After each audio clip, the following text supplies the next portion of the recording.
بسم الله الرحمن الرحيم۔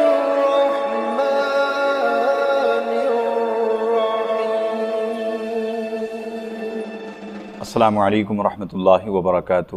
کیسے ہیں دوستو؟ اللہ آپ سب کو سلامت رکھے۔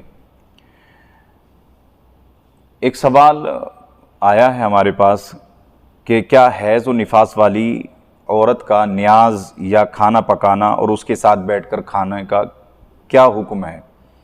یعنی کہ سیدھا سادہ مطلب یہ ہے اس سوال کا کہ جو عورت ناپاک ہے کیا اس کے ساتھ بیٹھ کر کھانا کھا سکتے ہیں، یا وہ عورت گھر والوں کے لیے کھانا تیار کر سکتی ہے، یا مثلاً کوئی نظر و نیاز کا کھانا ہو تو کیا وہ کھانا بنا سکتی ہے؟ اس طرح کے مسائل ہیں۔ بہت غور سے اس ویڈیو کو دیکھیے گا اور اپنی اصلاح کی کوشش کیجیے گا انشاءاللہ۔ بالکل ایویڈنس کے ساتھ میں بات کروں گا۔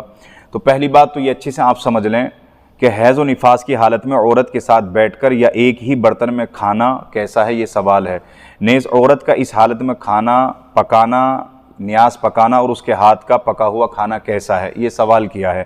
تو جواب سن لیں، حالت حیض و نفاس میں ہر طرح کا کھانا پکانا جائز ہے، ہر طرح کا کھانا پکانا جائز ہے، اگرچہ وہ نیاز وغیرہ کا ہی کیوں نہ ہو۔ اور ایسی عورت نے جو چیز پکائی اسے کھانے میں بھی کوئی حرج نہیں ہے۔ یوں ہی اسی حالت میں بیوی کے ساتھ بیٹھ کر کھانا کھانے میں بلکہ اس کا جھونٹا کھانے میں بھی کوئی حرج نہیں ہے۔ یعنی کہ میاں بیوی بھی ایک ساتھ بیٹھ کر کھانا کھا سکتے ہیں، اور اگر ضرورت پڑی تو حالت ناپاکی میں عورت کا جھونٹا بھی آدمی کھا سکتا ہے۔ میں بالکل ایویڈنس کے ساتھ آپ کو ثبوت دوں گا، اس لیے میں نے فرسٹ میں کہا کہ ویڈیو پوری دیکھیے گا اور انشاءاللہ اس کو شیئر کرنے کی کوشش کیجیے گا۔ ان چیزوں سے پرہیز کرنا غیر مسلموں کا طریقہ ہے۔ غیر مسلموں سے مراد یہی ہے کہ یہ جو پیٹ سے بنائی ہوئی باتیں ہیں یہ ہمارے طور طریقے نہیں ہیں، یہ دوسروں کے ہیں، دوسرے مذاہب کے لوگوں کے ہیں، کہ حالت حیض میں عورت کے برتن الگ کر دینا، کمرہ الگ کر دینا، رہنے کی ویوستھا الگ کر دینا اور اس کو منحوس جاننا۔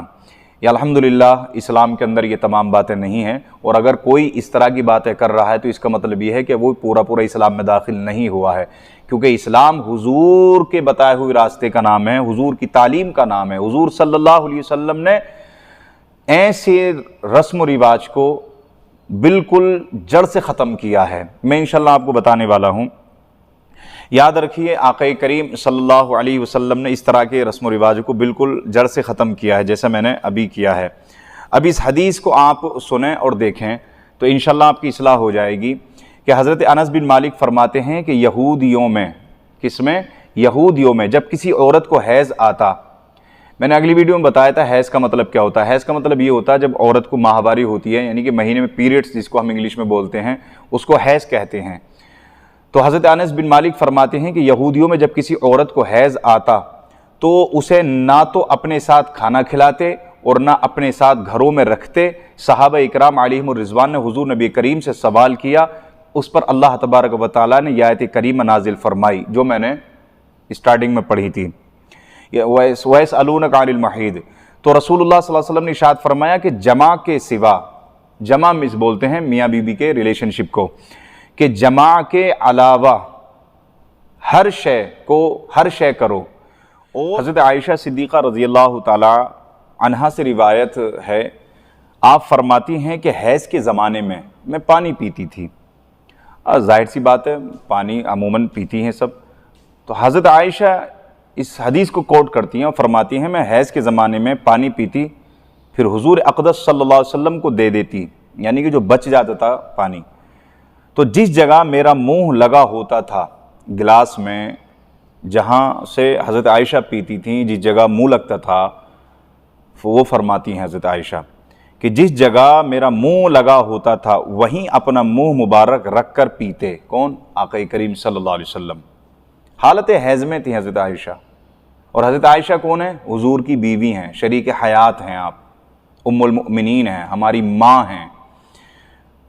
تو فرماتی ہیں اسی جگہ سے حضور منہ رکھ کر پانی پیتے، اور حیض کی حالت میں ہڈی سے گوشت نوچ کر کھاتی، پھر حضور اقدس صلی اللہ علیہ وسلم کو دے دیتی، تو حضور اپنا منہ مبارک اسی جگہ رکھتے جہاں پر میرا منہ لگا ہوتا تھا۔ اس حدیث سے یہ معلوم ہوا کہ حائض عورت کا جھونٹا پاک ہے، ناپاک نہیں ہے۔ آقا کریم صلی اللہ علیہ وسلم نے پریکٹیکل کے طور پر ہمارے سامنے یہ پیش کیا کہ اگر کوئی عورت حالت حیض میں ہے تو اس کا جھوٹا کھانا بھی جائز، کھانا بنانا بھی جائز، کھانا کھلانا بھی جائز، گھر والوں کے لیے کھانا بنانا بھی جائز، سمجھ رہے ہیں کہ نہیں؟ اس لیے ہمارے لیے آقا کریم صلی اللہ علیہ وسلم کی تعلیم ہی سب سے بہترین تعلیم ہے۔ اب اس کے علاوہ بھی اگر کوئی مرد ہو یا عورت ہو وہ فضول باتیں کرے تو میں یہ سمجھتا ہوں کہ وہ ابھی اسلام کو یا تو اس نے سمجھا ہی نہیں یا پورا اسلام میں داخل ہوا ہی نہیں ہے، اسلام کے منہ میں اپنی بات ڈال رہا ہے۔ اس لیے آپ سے درخواست ہے کہ اس ویڈیو کو زیادہ سے زیادہ شیئر کیجئے اور دعا کیجئے، مالک مولا ہم تمام کی اور ہمارے ان تمام ماں اور بہنوں کی اللہ تبارک و تعالی ہم سب کو ہدایت دے اور نیک بنا کر ہمیں زندگی گزارنے کی توفیق عطا فرمائے۔ السلام علیکم ورحمۃ اللہ وبرکاتہ۔